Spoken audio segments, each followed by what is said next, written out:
Hello, আসসালামু আলাইকুম। এই যে আমরা মুন্ডা ঘুরতে গিয়েছি, দুই বোন ঘুরতেছি আমরা।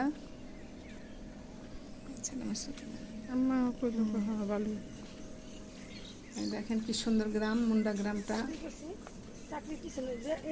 বিশাল বড় প্রজেক্ট, লোকেশনটা অনেক সুন্দর। মানে আগে তো কিছুটা লেগে থাকতো। হ্যাঁ, অবশ্যই। মুন্ডা হচ্ছে আপনার উত্তরার পূর্ব পাশে, আজিমপুরের পূর্ব পাশে এলাকা। কি খালো না, হয়তো বরফ করে ফেলাইতেছে।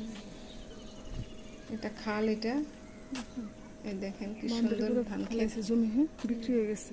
ওই যে এরিয়া করা, এটা আমার বাড়িটা, এটা হচ্ছে যে আমার ভাই ছেলের শ্বশুর বাড়ি। অনেক সুন্দর না? আমরা সবাই বেড়াতে এসেছি এখানে। আল্লাহ হাফিজ। হয়েছে।